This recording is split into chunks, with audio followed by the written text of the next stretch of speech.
Aujourd'hui, je vous invite à découvrir l'histoire de Mary, une femme douce, inspirante et lumineuse.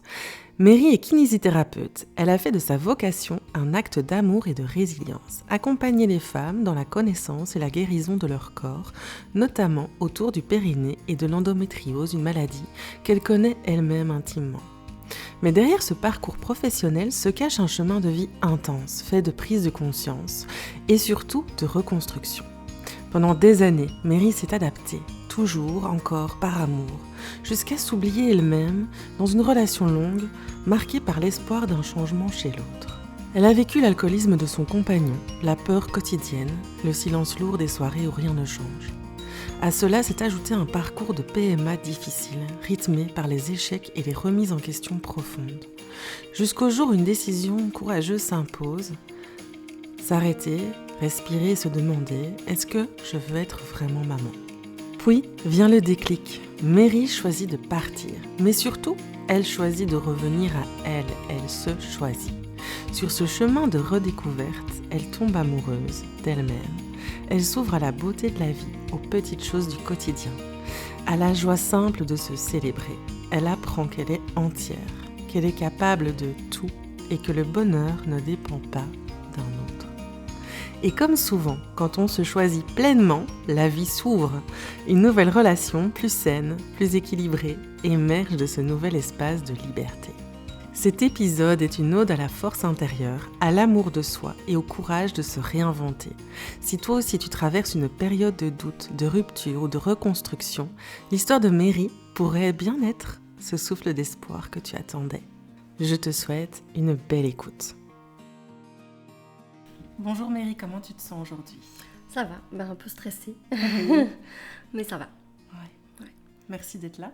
Merci à toi. Ça me fait plaisir que tu viennes. Est-ce que tu as envie de tirer une carte ? C'est Oui. ce que je propose à toutes mes invitées et à l'heure de demander ce qu'elle inspire. Donc j'ai un jeu de cartes ici, je sais pas si tu es OK avec ce jeu de cartes. Ok, comment il s'ouvre Ah oui, c'est vrai que j'aurais pu l'ouvrir. Voilà. Tu as déjà tiré des cartes pour toi ? Non. Je t'offre un exercice particulier. Ouais, moi je vais prendre au hasard. Ouais. Ok. Laisse le délicieux nectar de la vie vous ramener vers votre centre. Un équilibre délicat. Chouette, qu'est-ce que ça t'inspire ? Moi ça m'inspire un petit peu le fait de se recentrer un petit peu sur soi et de justement retrouver un petit peu la personne qu'on est tout simplement. Et je vois beaucoup de nature sur cette carte. Alors du coup j'en parlerai aussi par la suite, mais la nature c'est quand même quelque chose qui m'a moi beaucoup aidée en tout cas dans tout ce parcours. Donc voilà, justement à se recentrer sur soi, etc. Ça a vraiment été... C'est une ressource pour toi. Oui. Et c'est vrai que le fait de se recentrer, c'était vraiment quelque chose qu'il me fallait. Parce que, voilà, on va en parler, mais je me suis beaucoup perdue durant ces années. Donc, voilà. Ouais. Donc ici, on va beaucoup aborder une relation de 15 ans. Oui. Mais avant ça, je vais te présenter, tu vas te présenter. Donc tu es kiné, c'est ça ? Oui, c'est ça. Oui. Et tu es spécialisée dans le périnée ? Oui, tout à fait. Oui. Qu'est-ce qui t'a amené à choisir cette spécialisation ? Oui, on me pose souvent cette question-là. Tout simplement, en fait, c'est déjà une matière à l'école qui me parlait bien. Ouais. Enfin, tout ce qui était, surtout à l'époque, le post-natal, après accouchement, etc. Donc ça, c'était déjà une matière que j'aimais bien. Et puis, quand j'ai commencé à travailler, j'ai travaillé en centre de revalidation. Ok. Et je suis tombée sur une dame qui s'est fait opérer des lombaires. Et que le chirurgien a, ma foi, raté. Ouais. Donc la dame s'est retrouvée paraplégique. Donc les membres inférieurs ne fonctionnaient plus. Et fatalement, ici, tout ce qui était sphincter ne fonctionnait plus. Et autant c'était une dame qui était très active, donc le fait déjà de ne plus avoir la marche, fatalement, ça l'en était. Mais en plus, le fait de ne plus rien contrôler au niveau de ses sphincters, Et donc, ça m'a, on va dire, fortement encouragée à faire cette formation. En plus, il n'y avait pas beaucoup de kinés dans la région qui ont cette formation-là. Donc voilà, je me suis lancée. C'était une formation d'1 an. Et Et voilà, et je ne regrette pas du tout voilà, d'avoir fait ça. Et maintenant, d'autant plus, je continue à faire des petites formations, toujours en rapport avec ça, dont l'endométriose. Ah, génial. Voilà, moi j'en suis atteinte aussi. D'accord. Donc j'en parlerai aussi ici. Mais du coup, voilà, c'est vrai que ça, je me suis dit déjà que ça pourrait m'aider moi. Tout à fait. Et aider, parce que je trouve qu'on est vraiment très, très dépourvu ici. On ne prend pas encore cette pathologie assez au sérieux. Et personne n'est formé là-dedans dans la région. Non, c'est vrai que pour ça, du coup, moi, j'ai pas de kiné qui s'occupe de moi. Mais ah oui, donc, voilà, il n'y a personne pour s'occuper de moi. Mais oui, effectivement, du coup, c'est avantageux. Je n'ai pas encore vraiment beaucoup fait ma pub, mais voilà, j'ai quand même quelques patientes qui viennent qui pour sont ça. Courants. C'est super. Ouais. C'est super parce qu'effectivement, c'est un grand besoin et il y a beaucoup de souffrance, mais ça, tu vas nous en parler. Oui.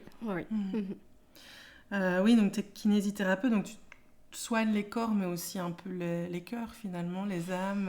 On a un grand côté thérapeute, aussi sur le psychologique. Et fatalement, on est beaucoup là pour les patients, on parle beaucoup avec eux, on les voit énormément. Contrairement à un médecin qui va voir un patient tous les X. Voilà, nous, on a vraiment le temps, durant la séance, de parler avec la personne. Donc, oui, j'espère en tout cas que ça leur fait du bien aussi de parler et de venir, fatalement. Voilà. Mais ce que je sens chez toi, c'est vraiment beaucoup d'empathie. Oui, on me le dit souvent. Oui, je pense. Mais oui. Beaucoup de sensibilité aussi. Oui. Moi, je suis très sensible. Ça, c'est vrai que j'ai appris à travailler là-dessus aussi, mais c'est vrai que le moindre petite chose pouvait me faire pleurer. Et donc voilà, maintenant je sais que je dois aussi travailler là-dessus. Après, je sais aussi que ça peut me faire du bien. Donc parfois, j'ai besoin de pleurer et je pleure. Donc, c'est OK. Voilà, et c'est OK. Voilà. Donc oui.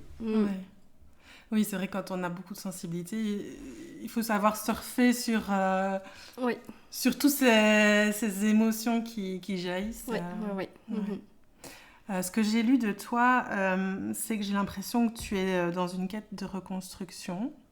D'amour de toi, de liberté, d'être soi, et de rester soi, même au cœur de la tempête, tu disais dans un post. J'ai vu aussi que tu peignais. Oui, un petit peu. Très belle peinture. Ah, c'est gentil, je commence, c'est très récent, la peinture, donc... Waouh, pour un début, chapeau. Oui, merci. Mais avant ça, j'aimais bien dessiner. C'est vrai que même étant jeune, j'aimais bien dessiner. Et puis, je pense que le manque parfois de temps, et puis j'ai tendance à vouloir que tout soit parfait. Donc du coup, j'ai un peu décroché. Mais j'aimais beaucoup dessiner, Donc voilà. Mais la peinture, c'était un peu un petit projet. Et puis mon copain maintenant m'a offert ça pour mon anniversaire. Chouette. Avec tout l'attirail, les pinceaux, les toiles et tout ça. Et donc du coup, voilà, je m'y suis mise. Et tu fais ça régulièrement? Tu t'offres ce temps pour toi de peindre? Oui, après il y a des jours où j'ai pas envie, voilà, parce que c'est l'air de rien, il faut tout sortir, quoi. Il faut sortir le chevalet, il faut mettre la toile, il faut préparer les verres d'eau, voilà, il y a un peu d'espace. Et donc parfois j'ai juste pas envie, mais c'est vrai que parfois j'ai envie. Je passe la soirée, voilà, avec mon copain à côté du coup, et donc je peins. C'est sympa. Ouais, c'est chouette. C'est aussi une ressource que tu as. Oui. Et tu as un chien avec qui tu te balades. Un grand amour. Chien. Ça a été mon rock. Clairement, j'en parlerai, mais il m'a beaucoup aidé à tenir le coup quand j'ai quitté donc cette relation difficile, et donc il n'aurait pas été là, je pense que ça aurait été plus compliqué. D'accord. Mais le fait qu'il était là, c'était vraiment mon rock. Puis même, j'ai l'impression que même lui et moi, on s'est redécouverts, on s'est retrouvés. Différemment. Oui, complètement. Voilà. Mais là, il est vieux. Hein. Maintenant, il a du mal. Je vois bien que c'est compliqué pour lui, mais donc voilà. Et est-ce qu'il y a d'autres choses que tu as envie de nous dire de toi? Alors, faut savoir que moi, j'étais quelqu'un... Alors, quand j'étais jeune, kiné, j'ai toujours voulu faire. À l'âge de... En tout cas, à 12 ans, je savais déjà que je voulais être kiné. Donc, c'est une vocation, alors. J'ai toujours persévéré dans ce sens. Donc, à l'école, etc., j'ai bossé. Je voulais y arriver. Et donc, j'ai tout fait pour y arriver. Et il n'y a pas que ça. Donc, quand j'étais jeune, j'avais un peu... c'est un peu une vision, alors pas déformée de l'amour, mais je savais ce que je voulais dans ma tête. Alors je pense que c'est un peu tout le monde comme ça, surtout quand on est jeune. On veut vivre voilà, le grand amour, on veut avoir sa maison, avoir des enfants, avoir son travail, enfin voilà, tout ce au final normal quoi. Hein, voilà, et donc c'est vrai que j'étais quelqu'un qui pouvait, entre guillemets, tomber facilement amoureuse. Voilà, et en même temps, maintenant, en tout cas avec le recul, j'ai l'impression que je m'adaptais beaucoup à l'autre personne D'accord. pour être aimée, entre guillemets, alors que maintenant c'est quelque chose que je fais plus. Moi, j'ai été, voilà, je suis moi, on m'aime pas, voilà, mais voilà, je veux qu'on m'aime pour ce que je suis. Et c'est vrai qu'à l'époque, je pense que oui, je m'adaptais beaucoup aux autres. Et donc c'est vrai que du coup, je me suis mis en couple assez vite. Alors, j'ai eu quand j'étais jeune, après, voilà, j'avais des petits flirts, voilà, mais ma vraie première histoire d'amour, c'était à l'âge de 16 ans. Ça a duré 2 ans et demi. Ça m'a d'ailleurs bien... alors pas détruite, mais bon, j'en ai souffert, quoi. La fin a été dure, donc voilà. Et pour quelle raison tu on parles était de jeunes, détruite, on était jeunes et j'étais fort amoureuse, quoi. C'était mon premier amour, donc voilà. Donc c'est vrai que ça m'a fait mal quand ça s'est terminé, voilà. Mais et en fait après ça, très vite, en fait, j'ai rencontré donc mon ex-compagnon. Moi, j'étais encore aux études à ce moment-là. Et voilà, j'avais 19 ans, lui en avait 24, donc un peu plus âgé, il travaillait déjà, voilà, quelqu'un de quand même sérieux, voilà, quelqu'un de posé, au premier abord en tout cas, voilà. Et puis, voilà, les choses se sont faites tout naturellement quand même. Après, je suis vite partie de chez mes parents du coup pour vivre avec lui, alors que j'étais encore aux études. Un petit peu une erreur avec le recul quand même, voilà. Et qu'est-ce qui t'a poussé à aller vite emménager? C'est lui, c'est toi, Non, je pense que ça s'est fait comme ça. Enfin, en soi, moi je faisais mes études à Libramont et lui il habitait à Libramont. D'abord il était chez sa mère quand je l'ai connu et puis ensuite il a pris un appartement avec un coloc et c'est vrai que du coup j'étais beaucoup chez lui. Voilà, et puis c'était plus facile, je dormais beaucoup chez lui, comme ça j'étais plus près de l'école, enfin voilà, même si au final mes parents habitaient Bertry, hein, donc j'étais pas très loin. C'était pas... mais voilà, et ça s'est fait assez naturellement comme ça, par facilité un peu, voilà, d'être chez lui. Et puis l'envie d'être avec, fatalement. Oui, hein, quand on est dans le début voilà. d'une relation. Oui, voilà. Et ensuite, les choses ont fait, voilà, j'ai terminé mes études, on a acheté très vite une maison. Après combien de temps? 1 an, je dirais. Ouais. Ah oui. Et vous avez emménagé après combien de temps? Bonne question. Je dirais 1 an, oui, 1 an et demi peut-être. Parce que j'avais 19 ans, donc j'étais en 2e année quand j'allais, on va dire, vivre chez lui. Et je devais être en 3e quand on a commencé à vivre ensemble. D'accord. On avait une maison qu'on louait, du coup. Et acheter après, c'était... Et acheter, c'était vraiment, je venais de finir mes études. Okay. Lui, c'est vrai qu'il voulait acheter assez vite. Déjà, il était un peu plus âgé. Les taux d'intérêt étaient très bas. Enfin, il y avait plein de raisons, voilà. Et donc, voilà, et je pouvais comprendre à ce moment-là aussi le fait de vouloir acheter pour avoir vite fini de payer et d'être tranquille après.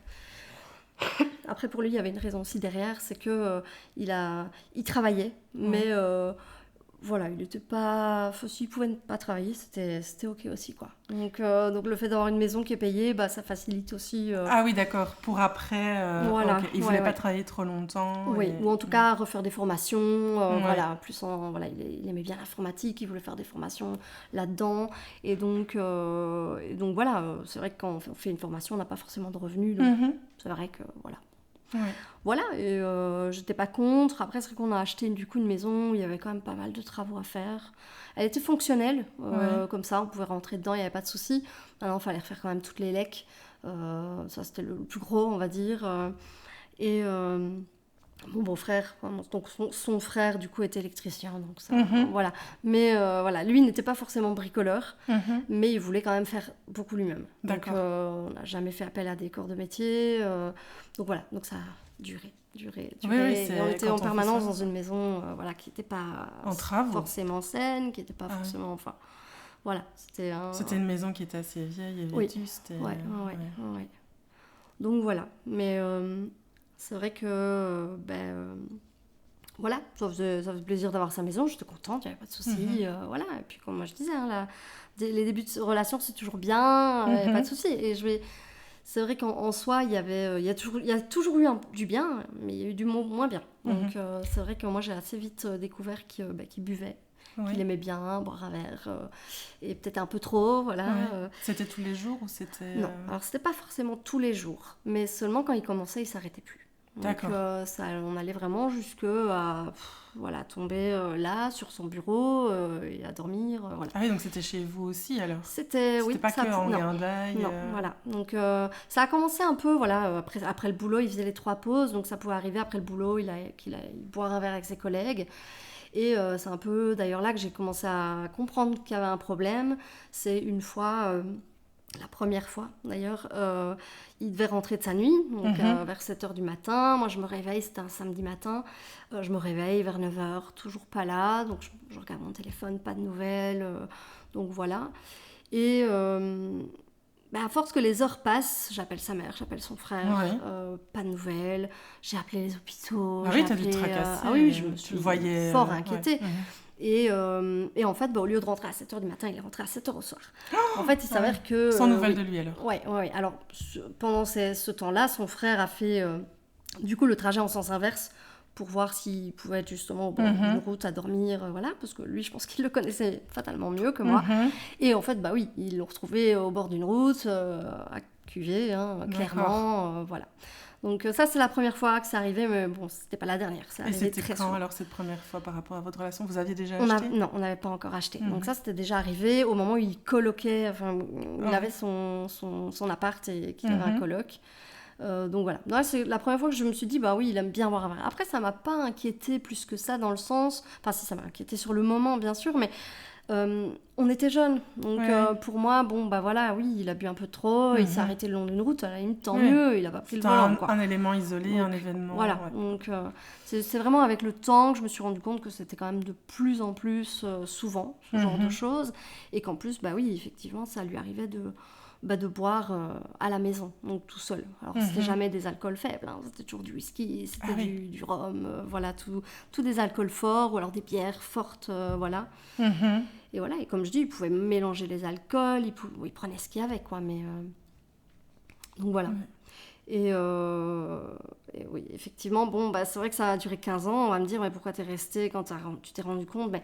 Voilà, moi je pense que pendant toutes ces années, je pense que je serais arrivée à le changer, entre guillemets, ou faire en sorte qu'il arrête, etc. Et tu en parlais avec lui? Oui, oui, bien sûr. Alors après, ça a été source de conflit fatalement, parce que, et là aussi, j'admets que j'avais peut-être aussi moi-même un comportement malsain, parce que quand il avait bu, j'avais tendance du coup à lui en vouloir, à m'en prendre un peu à lui aussi, peut-être un peu verbalement, dans le sens où j'aimais pas de le voir dans cet état-là. Donc ça partait vite en bataille. Et donc, clairement, avec le temps, j'ai appris aussi, quand il buvait, on se parlait pas. Je lui parlais pas, je préférais plutôt que d'avoir un conflit, plutôt que d'avoir... Oui, tu t'isolais ou tu t'éloignais de lui ou tu disais rien? Oui, je disais rien, voilà. Mais bon, avec le temps, après, on ne communique plus du tout. Ou alors on communique après. Je lui parlais le lendemain, je lui réexpliquais que moi, j'aimais pas ça, j'aimais pas son comportement, j'aimais pas l'agressivité qu'il avait quand il buvait. Alors bon, comme je disais, il m'a jamais frappé dessus. Maintenant, il y a quand même malgré eu de l'agressivité, que ce soit, comme je dis, m'attraper par la gorge, balancer des planches avec des clous... et puis alors, oui, voilà, au niveau du bras, j'avais eu des griffures, je m'étais protégée avec le bras, mais et puis alors, comme je dis, l'agressivité verbale et puis son regard, moi c'était vraiment son regard qui pouvait vraiment me faire peur. Il y a des moments vraiment où je me dis, il va me taper dessus, quoi. Voilà. Donc je préférais parfois ne plus rien dire et être sûre qu'il se passe rien, le laisser cuver et puis voilà. Et c'était que quand il était sous que ces agressivités... Oui, parce que c'était quelqu'un quand même d'assez calme, très posé quand même. En fait, franchement, pour être tout à fait franche, c'était quelqu'un de vraiment bien. Donc on pouvait avoir des grandes conversations. Je pense que je peux le dire, mais c'était mon meilleur ami quand même, sauf quand il buvait, quoi. C'est... non, il n'était pas agressif. Bon, après, on pouvait s'engueuler quand il n'avait pas bu. C'était pas... Voilà, mais ça arrivait souvent, c'est quand il avait bu. Et mon regard sur lui changeait quand il buvait. Alors, plus tard, hein, bien sûr, au début de la relation, pas forcément, parce que moi aussi, on allait avec les amis. Moi aussi, je pouvais boire un verre, je pouvais... voilà, donc... et comme je disais, à l'époque, ça me paraissait pas non plus anormal, dans le sens où on était jeunes, et que je me suis dit, il changera, enfin... Il va se calmer, il va s'assagir. Oui, pour toi, c'était vraiment une passe liée à la jeunesse. Mais ça a duré 15 ans. Oui, il a jamais arrêté. Il a peut-être essayé une fois, où il a arrêté pendant 2-3 mois. Enfin, en tout cas, il ne buvait pas. Voilà, mais il a très vite repris. Et... Après, comme je dis, il pouvait rester aussi bien 1 semaine, 2 semaines, rien boire en soi. Mais il y a beaucoup d'occasions pour boire. On est le week-end, on a des amis, voilà. Même, par exemple, quand on allait chez mes parents, par exemple, pour ça qu'en soi, même mon entourage ne s'est jamais vraiment rendu compte... De tout ce que tu vivais. À quel point c'était, en tout cas, parce que quand j'allais chez mes parents, oui, on buvait un verre, mais ils buvaient toujours très lentement, pas beaucoup, voilà. Par contre, ce que les gens ne savaient pas, c'est que quand on rentrait à la maison... lui, il continuait à boire. Il ne s'arrêtait pas. Comment ça se fait qu'il buvait moins ou très lentement quand il était chez les gens ? Bon, je pense... je ne sais pas trop, ça, faudrait presque lui demander. Mais je pense que c'est une manière... je ne sais pas, peut-être de se faire voir des autres. Je pense que de lui-même. Enfin, voilà. Puis après, l'occasion, peut-être, ne s'y prêtait pas non plus. Dire boire avec de la famille et boire avec des potes ou des collègues, je pense que c'est différent. Puis quand on est en famille, on mange, on parle, voilà. Tandis que avec les collègues après le boulot, c'est une manière aussi de décompresser, et c'était vraiment se rassembler pour boire. Je pense qu'on peut dire ce qui est, quoi. Et malheureusement, avec les potes, c'était un peu ça aussi, je trouve. Hein. C'était beaucoup on se rassemblait, on buvait un verre, on faisait ça de notre soirée. Ça de notre soirée. Voilà. Il n'y avait qu'un objectif, c'était se la mettre à l'envers. Peut-être. Oui, c'était un peu ça. Ouais. Et est-ce que tu en parlais de tout ça avec tes gens, ta famille, pendant les 15 années que tu étais avec lui ? Ma famille, c'est plus après qu'ils ont su, en tout cas, l'ampleur. Je pense que je leur avais déjà dit quand même qu'ils buvaient parfois trop, etc. Mais eux ne le voyaient pas du tout comme ça. Donc, du coup, voilà. Et mes amis, oui, mais que certaines collègues, j'avais déjà abordé ça. Et oui, certaines amies. Après, c'est vrai qu'à l'époque, je me suis aussi beaucoup coupée du monde. Enfin, on fréquentait beaucoup, au final, ses proches à lui, ses amis à lui, son frère. Il était très proche de son frère. Donc, on passait beaucoup de temps ensemble et on passait parfois de bonnes soirées, pas de soucis, voilà, mais... c'est plus avec le temps que moi je me suis décrochée un peu de tout ça, justement parce que j'avais ce blocage avec l'alcool. Enfin, je savais que si on allait les voir ou qu'on passait une soirée avec eux, je savais que ça allait être de nouveau de l'alcool, de nouveau la même chose quand on rentrait à la maison. Voilà. Donc, oui, toi tu voulais plus participer à ça. Non. Et comment ça se fait que tu t'es éloignée alors de ton cercle ou de tes proches ? Tu sais quelle raison ? Je pense que la vie a fait que, déjà les amis de secondaire, je pense qu'on s'éloigne toujours, enfin voilà, moi personnellement je me suis éloignée de ces amis-là par la vie, tout simplement, qui a fait que. Et les amis que j'avais durant mes années de kiné, un peu pareil, j'avais beaucoup d'amis, de collègues, d'amis collègues, on va dire, de l'école qui habitaient en France, qui sont repartis en France. Donc voilà, j'avais ma meilleure amie d'enfance, elle qui n'était pas du tout dans le même coin non plus. Et avec le temps, elle a eu son copain, j'ai eu mon copain, etc. Donc la vie a fait qu'on s'est séparés tout simplement. Et quand j'ai rencontré donc mon ex-compagnon, il avait toute une bande d'amis. Et voilà, c'est comme ça que ça s'est fait tout simplement. Et... Mais du coup, quand je suis partie... T'étais toute seule alors ? J'étais toute seule, oui. Après, j'avais toujours un peu mes collègues, etc. Mais je veux dire, ils ont aussi leur vie, Donc, voilà. Alors après, je ne vais pas dire que je suis toute seule quand même, parce que voilà, j'ai quand même eu deux amis, j'ai 2 anciennes collègues qui sont devenues vraiment des amies très proches et qui m'ont énormément soutenue pendant toute cette période. Donc même le avant, le pendant, le après. Et je les remercierai jamais assez. Des soutiens, des piliers pour toi. Vraiment, elles ont toujours été là, elles m'ont vraiment beaucoup soutenue, beaucoup encouragée. Enfin, pas encouragée à partir, parce que je vais pas dire... mais elles voyaient bien qu'il y avait un truc qui allait pas et que moi aussi, je me posais de plus en plus de questions. Et est-ce qu'il y a eu un déclic, une phrase, une personne, une parole qui fait que c'est voilà. Oui, il y a effectivement eu un déclic qui a fait que je suis partie. En fait, j'ai commencé à avoir une psychologue peu de temps avant de partir, peut-être 1 an avant que je parte, pour plein de problèmes. Il faut savoir que je suis passée aussi par la PMA. On a quand même essayé à un moment donné d'avoir un enfant. Ça a duré des années. Voilà. Ça a dû être pas un parcours très difficile. Oui. On a fait 7 inséminations. Ouais. Au final, au départ, il n'y avait pas forcément de problème qui faisait que ça pouvait pas aller. Donc, voilà, il y a juste que moi, j'avais des cycles longs et on m'a dit à l'époque, vous avez des ovaires multifolliculaires et ça peut provoquer des cycles longs et donc juste ralentir un petit peu. Voilà. Il s'avère qu'au final, c'était le SOPK, du coup, donc syndrome des ovaires polykystiques, qui fait que ça peut être plus compliqué. Et en plus, par la suite, mais ça c'est plutôt après le parcours PMA qu'on a décelé ça, que j'avais une endométriose. Et ça aussi, effectivement, ça joue beaucoup sur la fertilité, etc. Donc il y a eu tout ça.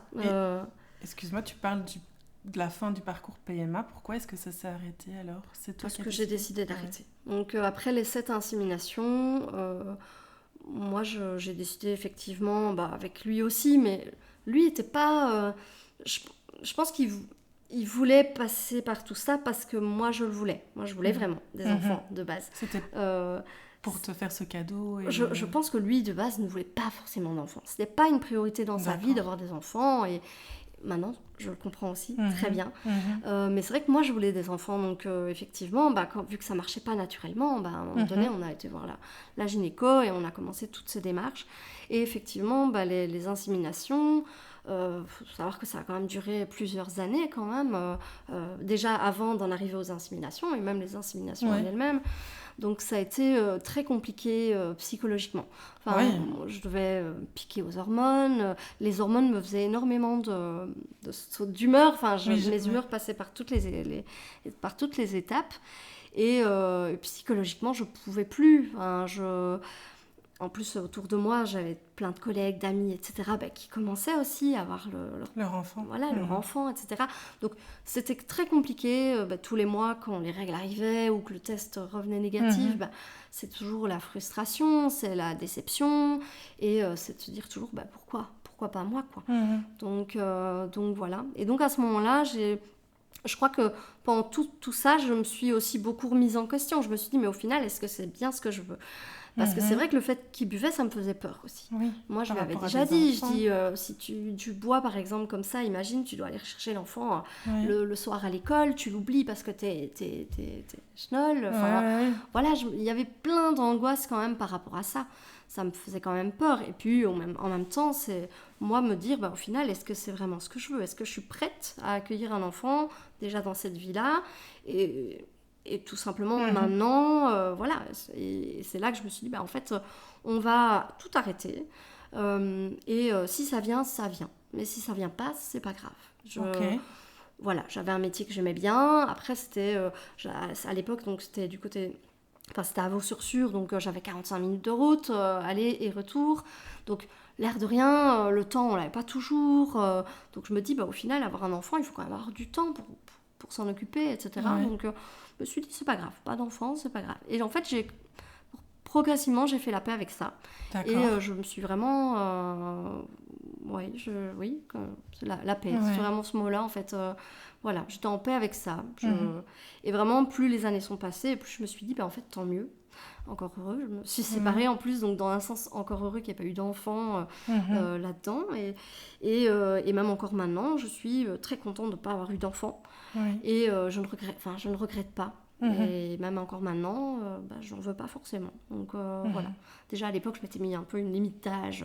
Je m'étais bien dit à partir de 30 ans, voilà, moi tant pis si j'ai pas d'enfant, j'ai pas d'enfant. Voilà. Et c'est vrai que Les 30 ans, par exemple, ça a été une phase un peu difficile pour moi. Parce que, justement, à ce moment-là, je me suis dit, voilà, j'ai 30 ans, où est-ce que j'en suis dans ma vie? Je sais que mon boulot, c'était vraiment ce que j'avais l'impression. Parce que, mon compagnon, mon ex-compagnon, du coup, j'avais souvent l'impression qu'il tenait pas forcément à moi, il le démontrait pas. Quand je lui demandais par rapport à l'alcool, etc., il faisait pas forcément d'efforts non plus. Donc, pour moi, c'était vraiment... Voilà, la preuve qu'il tient pas à moi, etc., quoi. Donc j'avais perdu énormément l'estime de moi aussi. Je ne m'aimais pas, c'était... Parce que son regard n'était pas aimant. Oui, entre autres raisons. entre autres choses. Puis c'est vrai que moi j'ai toujours eu beaucoup du surpoids. Donc déjà là, je ne m'aimais pas moi, je m'acceptais pas forcément. C'était pas du genre à faire des compliments, c'était pas... Donc tout ça a fait qu'avec le temps, j'ai vraiment l'estime de moi qui a diminué. Puis quand je disais qu'il allait boire un verre avec ses collègues, j'avais jamais de nouvelles, j'avais jamais de messages. Donc c'était toujours les inquiétudes, c'était toujours peur qu'il ait un accident, qu'il blesse quelqu'un. Voilà, j'ai l'impression de toujours vivre dans la peur, dans l'angoisse. Je rentrais du boulot, je me dis mais dans quel état je vais le retrouver? C'était toujours, comment la soirée va se passer? Ouais. Donc voilà. Et c'est vrai qu'à l'âge de mes 30 ans, pour en revenir à ça, c'est vrai que ça a été un âge un peu difficile, un cap un peu difficile à passer. Parce que je me dis, j'ai toujours pas d'enfant, je suis pas mariée. Pas que je voulais forcément qu'on se marie, mais voilà. Voilà, ça a été un petit peu compliqué. Et à partir de là, je pense que ça a été vraiment... Alors, pas forcément encore le déclic, mais vraiment déjà un peu une remise en question. De me dire, qu'est-ce que je veux?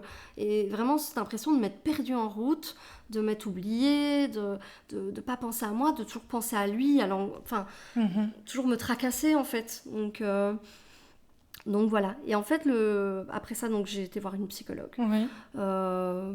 Et c'est vrai que ma dernière séance avec la psychologue, c'était pas censé être la dernière séance, mais la dernière fois que je l'ai vue, j'ai dit quelque chose, et ça a été ça ce clic. Je me suis levée, on a fini la séance, je me suis levée et je lui ai dit que je voyais pas terminer ma vie avec lui.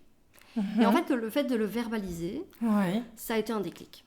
D'accord. Vraiment. À ce moment-là, voilà. Après, du coup, c'est un peu ce qui s'est passé. Ça a duré quand même quelques semaines, du coup, comment aborder ça?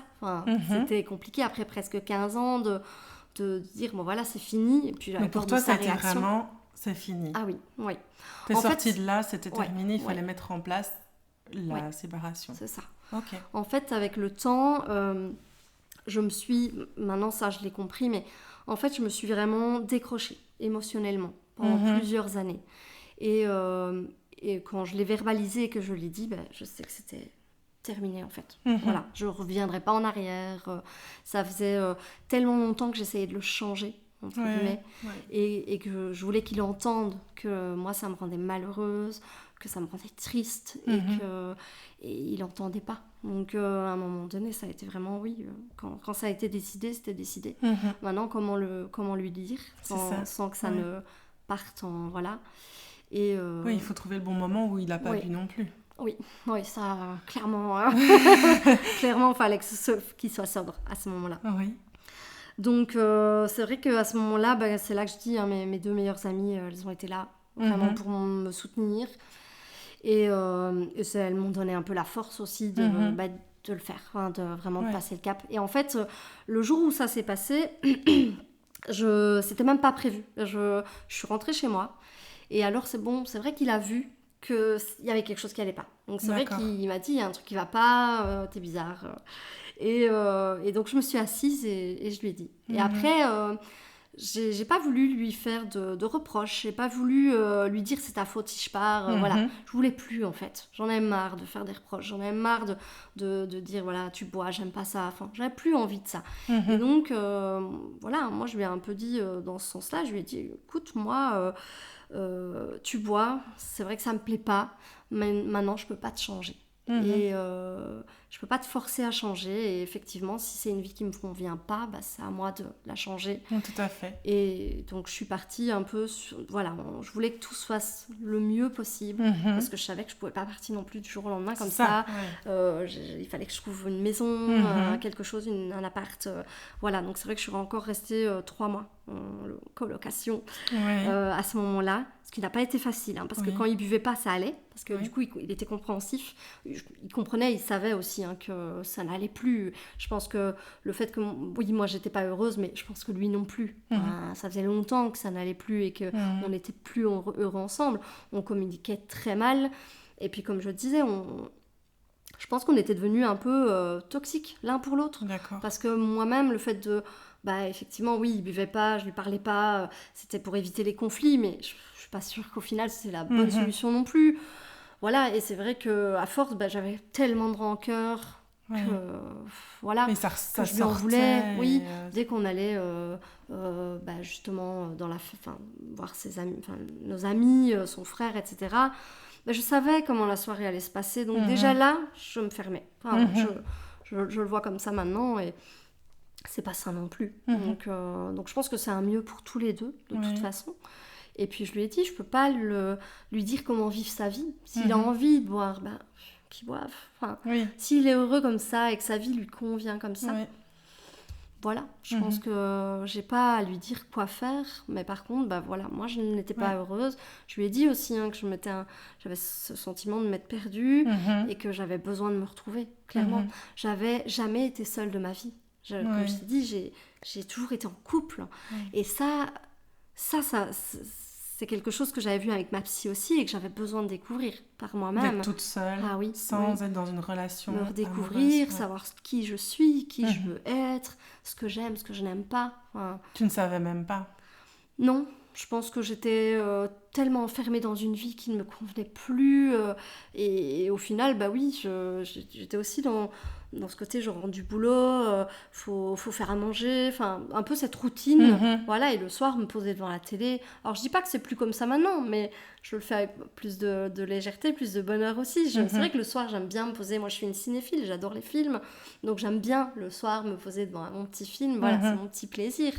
Donc, voilà. Donc, je ne dis pas qu'il n'y a plus cette routine maintenant, mais... c'est différent, et ça j'en parlerai après, c'est différent avec mon nouveau compagnon du coup, mais et voilà. Ça se voit dans tes yeux qu'il y a quelque chose qui s'est allumé après. Oui. Après tout ça. Oui. Et donc quand il était sous, pendant ces 3 mois, c'était par contre l'autre pendant de la pièce, de la médaille. Parce que là, du coup, il me reprochait les choses, il comprenait plus. Tout d'un coup, il comprenait plus. Il fallait que je lui explique tout. T'avais 2 personnes différentes. Oui. Et je pense que son frère lui montait assez bien la tête aussi. Parce que du coup, son frère disait, elle part sûrement pour quelqu'un d'autre. D'accord, ok. Voilà. Puis c'est vrai que c'est une époque aussi où j'ai monté mon propre centre de kiné avec d'autres collègues, du coup. Et c'est vrai qu'on allait justement investir les lieux. C'était un tout nouveau changement. Et il y a eu aussi ça, un peu ce reproche. Faut savoir qu'il m'a quand même aidé par rapport à ça, par rapport à ce centre. J'avais pas toujours les fonds, donc il m'a aidé un petit peu à avancer les fonds, etc. Et donc oui, il me reprochait un peu le fait de maintenant que c'est fini, tu t'en vas. Tu t'es servi de moi. Un petit peu ça. Alors que pas du tout. C'est vrai qu'il m'a aidé et je lui en serais reconnaissante à ce niveau-là. C'est vrai que j'aurais pas pu monter ça avec mes collègues s'il n'y avait pas eu un petit peu ce soutien financier. Mais bon, ça en soi, on s'est arrangé, on est passé devant le notaire. En soi, je lui ai laissé la maison, mais en contrepartie, du coup, ce qui m'a aidé, voilà. Oui, c'est ça, vous avez... Voilà, en soi, ça c'est réglé, il n'y a pas eu de souci avec ça. Mais voilà, c'est vrai que quand il buvait pendant cette période, un peu de colocation, c'était un peu plus compliqué. Donc voilà. Mais du coup, ça m'amène au fameux jour où je suis partie. Et là, c'est vrai que j'ai trouvé une maison à Mex-Devant-Virton. Donc c'est vrai que vu que je travaillais par ici, moi, c'était ma première idée, c'était vraiment de me rapprocher de mon boulot. Bien sûr. Vraiment En plus, la Gaume, j'adore. J'avais toujours dit à mes collègues, je viendrai habiter en Gaume, j'adore la Gaume. Et donc voilà, donc je suis venue habiter en Gaume. J'ai trouvé par chance, un propriétaire qui acceptait mon chien, parce que du coup, je reprenais mon chien, voilà. Et en plus, un loyer qui n'était pas trop cher. Donc, voilà. Donc, c'est vrai que pour ça, c'était chouette. Et donc, j'ai fait un peu plusieurs allers-retours pour déménager. Et le dernier trajet que j'ai fait, je me souviens, mettre les dernières affaires dans mon auto, de prendre mon chien et donc de partir. Et de le voir, lui, me regarder partir. Et moi, de hurler. Mais littéralement, j'ai hurlé de joie. Enfin, vraiment. Ah oui, mais c'est sorti comme ça. J'ai hurlé dans ma voiture et c'était vraiment libéré, délivré. Enfin, voilà, c'était la libération, c'était le soulagement, c'était le début d'une nouvelle vie. Ouais. Et c'est pour ça que je ne regrette pas. Et je sais que c'était les changements, c'est toujours compliqué, mais des changements comme ça, je pense qu'il faut y aller, quoi. Je pense que vraiment, il ne faut pas hésiter. Et justement, tu dirais quoi alors à ces personnes qui sont dans cette situation-là, parce que tu dis qu'il ne faut pas hésiter, il faut y aller? Quand il y a en tout cas des situations vraiment d'alcool, agressivité, violence, etc., partez. Enfin, ça ne s'arrangera pas. À partir du moment où la personne en face, elle ne veut pas faire la démarche d'aller mieux, ça n'ira jamais. Oui, tout à fait. Et on ne peut pas changer les gens. Donc, si on veut changer notre vie, il faut le faire par nous-mêmes, tout simplement. Oui. Même si c'est pas facile. Même si c'est pas facile. Les changements, c'est jamais facile. Mais pour moi, ça a été une libération, un soulagement et une nouvelle vie qui commence, vraiment, avec mon chien. Donc, voilà. Et tu dis que vous êtes retrouvés, alors Oui. En fait, ce qu'il y a, c'est que je me suis dit, il ne faut pas non plus que je me renferme chez moi. Il fallait que Alors, du coup, j'ai un chien, il fallait bien le sortir, etc. Surtout que, là, vraiment, le petit jardin qu'il avait, c'était pas du tout adapté. Donc, c'est vrai que je ne connaissais pas la Gaume non plus, donc c'était une manière aussi de découvrir la Gaume. Donc, c'est vrai que j'ai... à l'époque, en plus, je ne travaillais pas beaucoup, vu qu'on venait d'ouvrir le centre, donc j'avais des plus petites journées. Il faisait beau, à l'époque, en plus, donc nickel. Et donc c'était vraiment l'occasion de partir avec mon chien, visiter, découvrir la Gaume. Et j'ai beaucoup marché, beaucoup découvert. Moi j'adore par exemple tout ce qui touche l'eau, donc moi dès qu'il y a des lacs, des étangs, des rivières, donc je cherchais des points d'eau et j'allais par là, j'y allais un peu au pif et allez hop, on y va, quoi. Donc mais ça m'a aidé vraiment à sortir un peu de ma grotte, entre guillemets, pas rester enfermée, c'est pas du tout ce que je voulais. J'étais vraiment dans une démarche où je voulais me redécouvrir, donc pour ça il fallait, j'avais pas envie de rester enfermée chez moi, c'était pas du tout le but, quoi. Donc mais après ça m'a du coup appris aussi à faire des choses par moi-même. Donc c'est vrai qu'à l'époque, du coup je voulais aller au cinéma, j'allais au cinéma. Je voulais aller au restaurant, j'allais au restaurant. Donc j'y allais toute seule, mais j'ai appris à y aller toute seule. Alors souvent je suis quand même avec mon chien, le cinéma peut-être pas, mais c'est vrai que quand je vais me balader avec mon chien, je me disais allez, on va aller manger à une terrasse. Mon chien est à côté de moi, je suis pas vraiment toute seule, donc j'irai quand même pas au restaurant par exemple le soir, seule avec moi-même.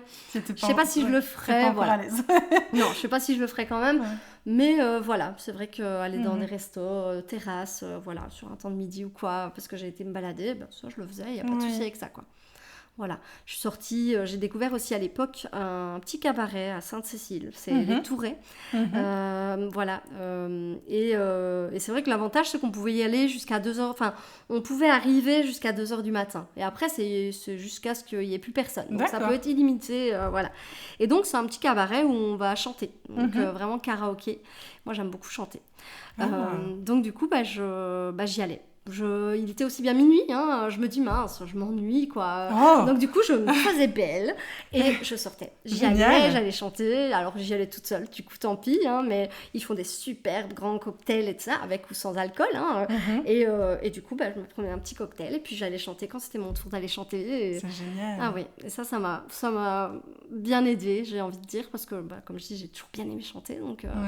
Donc, tu te célébrais aussi, et tu te faisais plaisir. Et le fait de savoir que je pouvais le faire, en fait, tout simplement. Et alors, une chose aussi que je voulais faire, et ça, je l'ai fait un peu plus tard, j'avais déjà rencontré mon compagnon actuel, mais partir en vacances, toute seule. Alors, de nouveau, avec mon chien. Mais du coup, je suis partie à Annecy. au lac d'Annecy pendant une semaine. Mhm. Mais déjà rien que le fait de faire la route toute seule en fait. Déjà ça, alors je l'ai fait en 2 étapes, voilà. Mais ça a été aussi une découverte. Alors ça n'a pas toujours été facile, parce que le soir je me sentais un peu seule, alors que pourtant je vivais toute seule, donc voilà, mais le fait de partir loin de tout le monde, voilà, d'être dans un endroit qui m'est pas familier non plus, donc voilà. Et donc le soir, c'est vrai que parfois ça pouvait être un petit peu dur, je craquais un petit peu, mais la journée, voilà, je découvrais tellement, enfin c'était tellement magnifique, enfin j'ai vraiment découvert cette ville. Pour moi, c'était une merveille, quoi. Clairement, voilà. Et c'est vrai que ça m'a beaucoup aidée. Et après ça, je me suis dit, mais en fait, t'es capable de tout. Tu peux tout faire toute seule. Tu peux... t'as pas besoin de quelqu'un. T'as besoin de personne pour être heureuse. C'est un peu... C'est tellement important. Ouais. C'est ça. Et même maintenant, à l'heure actuelle, avec mon compagnon, je ne lui demanderai jamais de me rendre heureuse. C'est pas à lui de me rendre heureuse. Alors après, ça contribue, bien sûr, hein, voilà, mais c'est pas à lui de me rendre heureuse, c'est à moi de me rendre heureuse avant tout. Tout à fait. Comme lui, c'est à lui de se rendre heureux. Enfin, voilà, on contribue à un petit bonheur, mais voilà, je ne mettrai pas ça sur ses épaules. C'est pas, et ça, je l'ai compris avec mon ex-compagnon, que c'était pas à lui de me rendre heureuse. Voilà. Et je pense que je lui reprochais ça, le fait que j'étais malheureuse, je lui en voulais pour ça. Et, alors que, non, en fait, c'est moi qui dois... Oui. Voilà. Oui. À partir du moment où tu t'es choisie, oui. Tu t'es rendu compte que tu étais responsable de ton propre bonheur. C'est ça. Fait. Oui. Et que personne ne peut faire la pluie et le beau temps en toi, chez toi. En tout cas, plus personne ne pourra le faire. Oui. Non, maintenant, ça, c'est vraiment quelque chose que j'ai compris. Et, parce que ça peut m'arriver encore d'avoir des moments de doute, de peine aussi. C'est possible. Hein, la mais vie, en c'est soi, pas... voilà, je sais pourquoi, je sais me remettre en question, je sais comment pallier à ça aussi. Donc, voilà. Et c'est vrai, comme on disait, la peinture, le dessin, le chant, comme j'aime beaucoup chanter, j'ai besoin de ça. Et alors, aller marcher, etc. Maintenant, c'est vrai que là, mon chien a un peu plus de mal. Je vais un peu moins marcher avec lui. En plus, il a fait fort chaud. Donc, c'est vrai que cet été, je suis moins sortie. Voilà, en plus, on avait acheté une piscine. J'ai plus profité de la piscine qu'autre chose. Donc, voilà. Mais comme je dis, moi et l'eau, c'est... Voilà. Donc, voilà. Mais effectivement, je me rends compte quand même qu'avec le temps, j'ai changé aussi. Je suis pas quelqu'un qui s'énerve facilement de base. Je suis quand même quelqu'un d'assez calme et donc voilà. Mais c'est vrai qu'avec mon ex-compagnon, j'avais cette tendance à m'énerver, à être parfois aussi jalouse. Voilà, mais parce que j'avais pas une bonne estime de moi. Donc je pense que le fait de pas avoir cette estime de moi, mais faisait que du coup je reportais un peu sur lui toutes mes frustrations, le fait il est jalouse, voilà, il n'est pas là, mais il est où? Alors au final il était avec ses collègues ou quoi en train de boire, mais au final j'en savais trop rien vu que j'avais jamais de nouvelles. Voilà, c'était pas du genre à écrire un petit message, je vais boire un verre avec mes collègues, m'attends pas, voilà, non, j'avais juste pas de nouvelles. Et quand j'essayais de l'appeler, téléphone éteint, ou alors il me répondait complètement sous, à rigoler avec ses potes derrière. Enfin voilà, c'est très... C'est frustrant, c'est vexant, oui. Donc voilà, et puis on a l'impression qu'on compte pas, quoi. Voilà, donc c'est vrai que j'ai réappris à m'aimer quand même. Et donc voilà. Puis bon, c'est vrai qu'après quelques mois quand même à vivre toute seule, j'ai recommencé à faire des rencontres, fatalement. Donc là, je me suis inscrite sur les réseaux. Les réseaux, Tinder, tout ça, voilà. Mais par contre, pas du tout dans le but de me remettre en couple. C'était pas ton projet. J'étais tellement bien toute seule, en fait. Et même encore maintenant, je ne regrette pas le fait d'avoir vécu toute seule. Parce que vraiment, ça m'a... je me suis redécouverte. Donc voilà.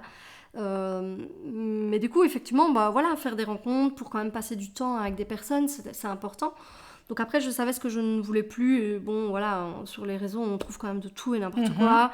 Donc j'étais quand même assez sélective dans ce que je voulais, dans ce que je recherchais. Donc je rencontrais pas une personne, pas la première venue pas le premier venu non plus. Je parlais quand même pas mal avec la personne. Et si le feeling passait bien, ma foi, voilà. Et ça permettait de passer du bon temps ensemble sans avoir non plus voilà, on ne donnait pas de mots sur notre relation.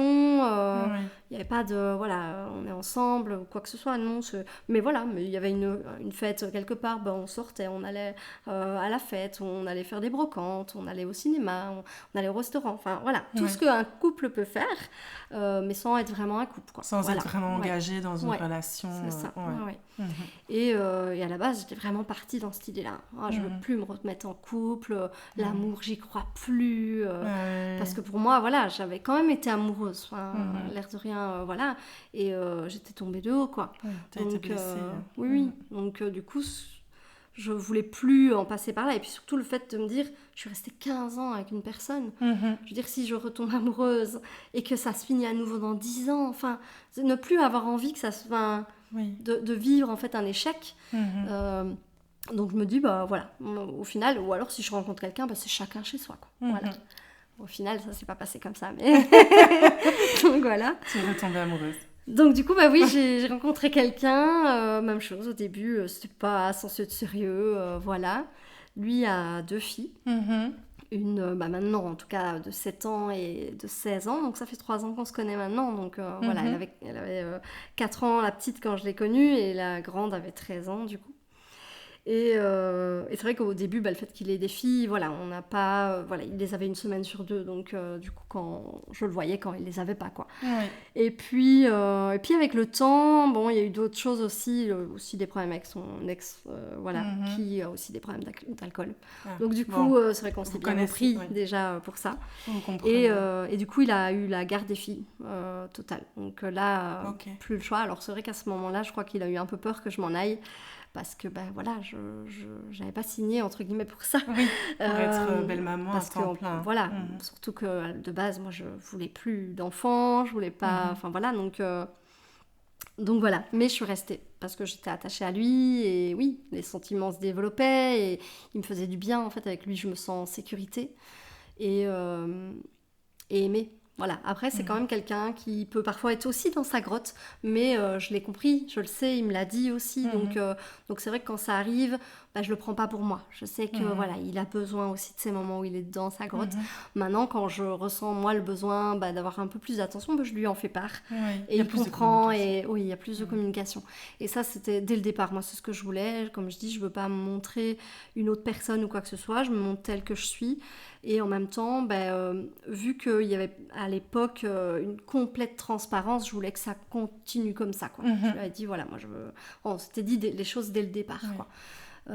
Et donc voilà, donc je pense que même encore maintenant, voilà, je pense qu'on communique bien. Et surtout, on s'engueule jamais.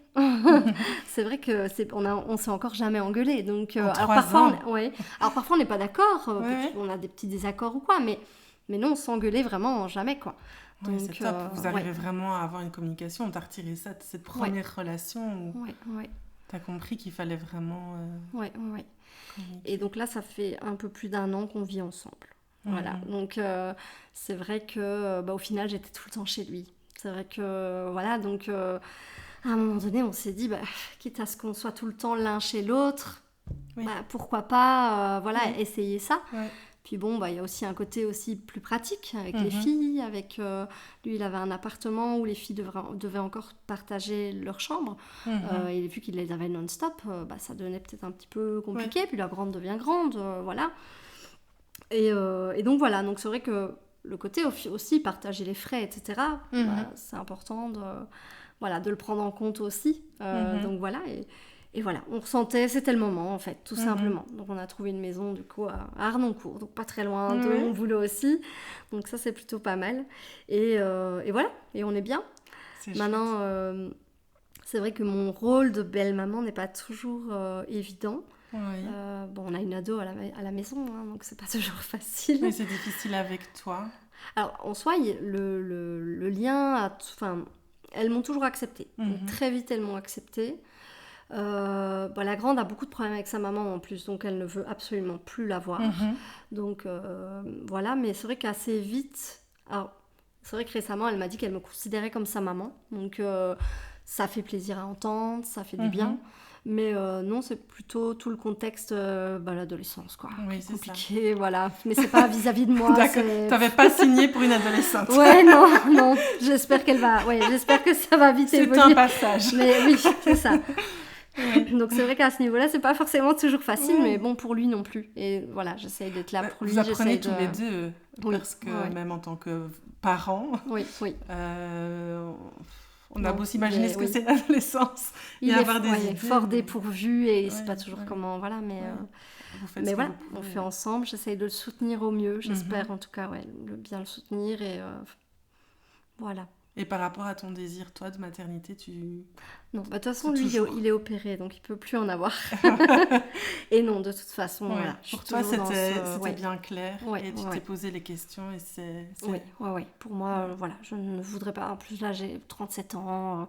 Voilà, je ne voudrais plus de toute façon. Mais... Voilà, je suis bien comme ça, mon rôle de maman, de belle maman, me suffit.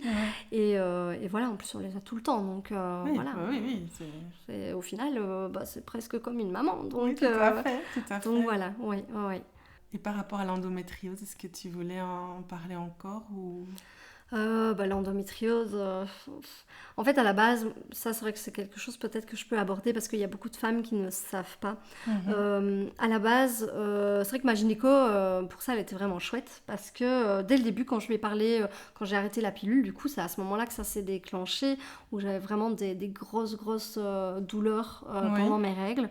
Avec presque des malaises, malaise syncopal, vraiment limite je pouvais rester sur ma toilette en train de vomir et vraiment être comme dans le vide, enfin c'était assez des douleurs dans les jambes, des douleurs dans le dos, enfin voilà, c'était assez compliqué et donc j'en ai parlé à ma gynéco qui a tout de suite pensé à une endométriose, mais à ce moment-là on était déjà en parcours PMA, elle me dit on va quand même faire échographie et IRM, donc qui n'ont rien montré. Après c'est bien parce qu'elle a tout de suite dit ça veut pas dire qu'il y en a pas, donc la prochaine étape ce sera la laparoscopie, donc là c'est une opération par contre, donc pour aller observer. Ouais, c'est ça, donc là ils font 3 trous, ils vont voir dans le ventre, ils gonflent le ventre et donc voilà, mais elle m'a dit on va pas faire ça tant qu'on n'en est pas au FIV.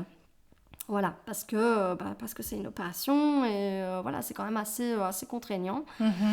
Donc voilà. Et ensuite, quand j'ai décidé d'arrêter tout et de ne pas faire les FIV, elle m'a dit, enfin moi je lui en ai reparlé et elle m'a envoyé chez un spécialiste. Donc directement, qui a dit, on va aller voir la paroscopie. Et effectivement, ça a démontré qu'il y avait de l'endométriose. Mais c'est pour ça, j'entends parfois des dames qui me disent, oui, mais moi on m'a fait l'IRM, on n'a rien vu. D'accord. Donc du coup, il n'y a pas d'endométriose. Et ils posent un diagnostic en disant, il n'y a rien, il n'y a pas d'endométriose, alors qu'en fait, ça ne veut rien dire. C'est ça, oui. Parce qu'en soi, il y a différents types d'endométriose, dont la superficielle et la profonde. Alors la profonde, effectivement, on la verra à l'IRM, mais la superficielle, on ne la voit pas à l'IRM. Donc voilà, et c'est pas pour autant, on parle de superficielle, attention que c'est pas pour autant qu'elle est moins J'allais forte. Demander, oui, parce que les symptômes que tu avais l'air quand même déjà bien... On peut avoir une endométriose profonde et au final, avoir des femmes qui n'ont pas de douleur et qui vivent toute leur vie avec sans problème, et avoir des endométrioses superficielles qui sont très douloureuses. Donc c'est pas du tout proportionnel. Ça ne veut rien dire. Voilà, Mais effectivement, voilà, c'est pas parce qu'un gynéco vous dit vous n'avez pas d'endométriose, l'IRM n'a rien donné. Non, ça veut rien dire. Mais ça va être surtout un bon diagnostic derrière, ça va être l'anamnèse. Donc le fait de poser des questions, d'avoir vraiment une personne devant soi qui a des douleurs, par exemple au rapport, des douleurs à la miction, à la défécation, des douleurs pendant les règles, bien sûr, c'est le premier symptôme. À partir du moment où on a des douleurs qui vous empêchent d'aller travailler, d'aller à l'école ou des choses comme ça, souvent il faut suspecter une endométriose. Oui, clairement. Des douleurs invalidantes comme ça, effectivement. Donc voilà, donc c'est vrai que déjà l'anamnèse en soi va déjà pouvoir diriger quand même vers une endométriose. Et sinon, la paroscopie. Mais après, c'est très invalidant quand même. Donc, Et est-ce qu'ils ont quand même soigné et tiré les adhérences pendant la laparoscopie ? C'est ça. Donc il m'a dit, voilà, j'ai gratté ce que j'ai vu. Et alors moi j'avais aussi un utérus qui était rétroversé. Donc il l'a remis en place. Donc, voilà. Et par contre, ce qui m'a choquée après l'opération, il m'a dit, voilà, maintenant vous êtes tranquille. Et sur le moment, j'ai rien dit, j'étais encore un peu dans les vapes après l'anesthésie. Et sur le coup, j'aurais dû lui dire, mais l'endométriose, c'est une maladie chronique, ça se soigne pas. Et comme de fait, après 2 mois, c'était comme avant. Donc, oui, j'allais te demander, oui. Oui, c'était comme avant. Ouais. Alors après, les premières règles après l'opération, nickel. Donc vraiment, ça a été... j'ai pas senti les règles arriver. Donc là, je me suis dit, waouh, c'est magique, quoi. Oui. Donc je les ai absolument pas senties. Et là, je me suis dit, bah voilà ce que c'est que normalement d'avoir des règles normales. D'accord. On peut sentir que ça travaille un peu au niveau des ovaires, mais pas... Voilà, et moi là, je les ai vraiment pas senties venir. Puis le 2e mois qui a suivi, voilà, là je commençais à ressentir un peu des douleurs, mais ça restait supportable.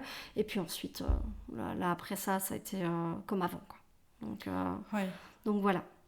Donc ça ne règle pas tout de faire cette opération-là. Ça permet de... Alors ça dépend, quand tu as des endométrioses profondes, parfois il faut le faire. Maintenant, le problème c'est que rien que l'acte chirurgical peut recréer des lésions derrière et de nouveau recréer des adhérences. Donc au final... Oui, c'est ça, parce que c'est des adhérences qui se créent et l'acte chirurgical crée des adhérences.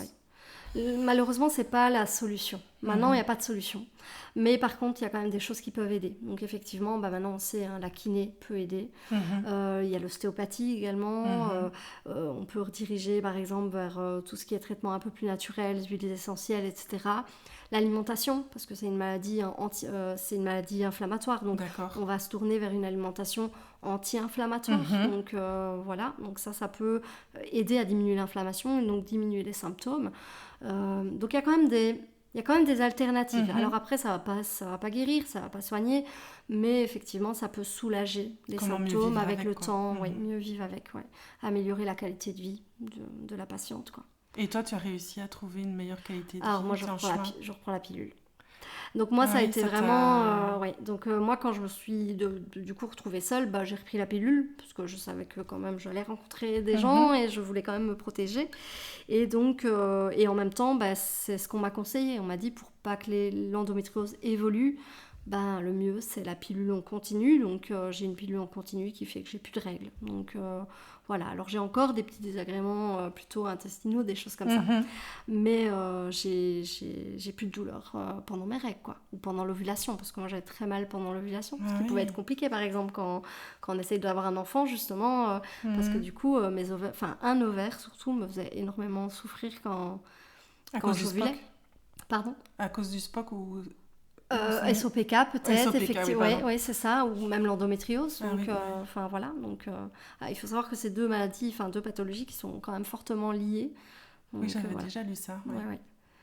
Donc voilà, donc effectivement, voilà, moi le fait de reprendre la pilule, ça a été vraiment, voilà, sur le moment, voilà, j'ai plus rien à penser. Voilà, et même encore maintenant, après c'est un peu mon questionnement à moi. J'aimerais arrêter la pilule, seulement j'ai trop peur des douleurs, j'ai trop peur que la maladie évolue, et donc du coup j'ose pas.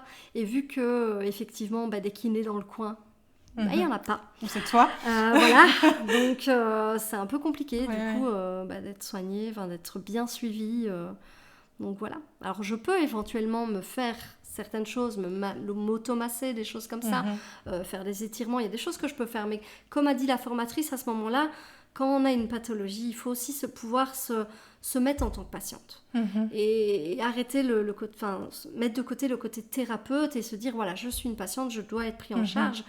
Et c'est là que je lui ai dit, oui, mais chez moi, il n'y a pas de kinés qui font ça. Je ne trouve pas, donc voilà. Donc pour l'instant, la solution de facilité, c'est la pilule.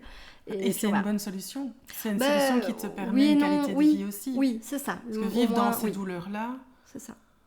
C'est ça. Donc pour moi, en tout cas, voilà, c'est la solution pour l'instant.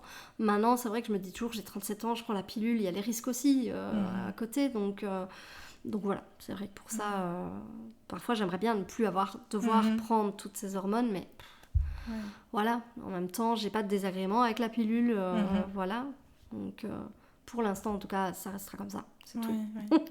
Donc voilà, oui. C'est la meilleure pour toi maintenant, la solution. Oui, c'est ça.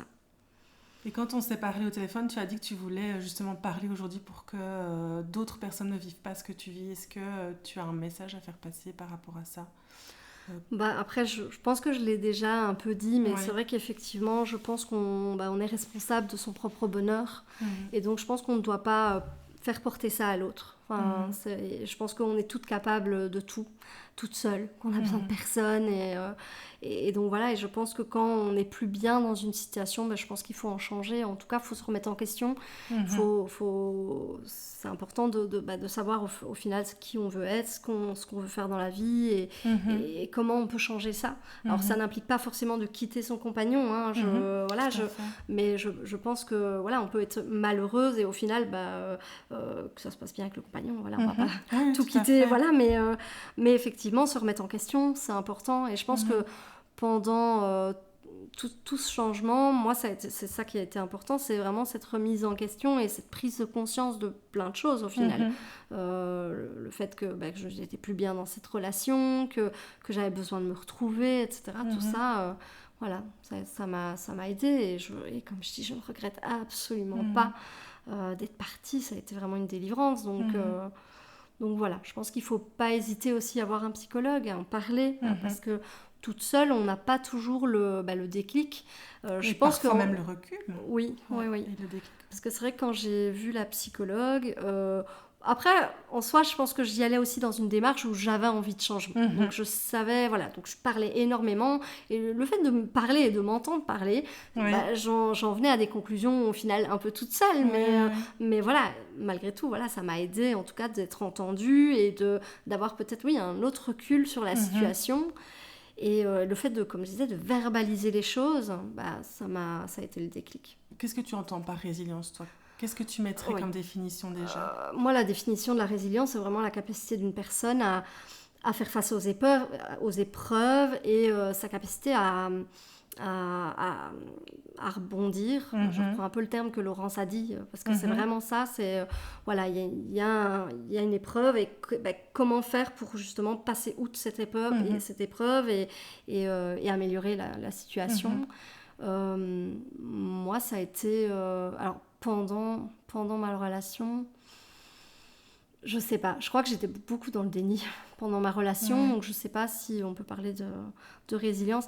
Après ça, moi vraiment ça a été vraiment de me redécouvrir. Enfin, moi ça a été ça.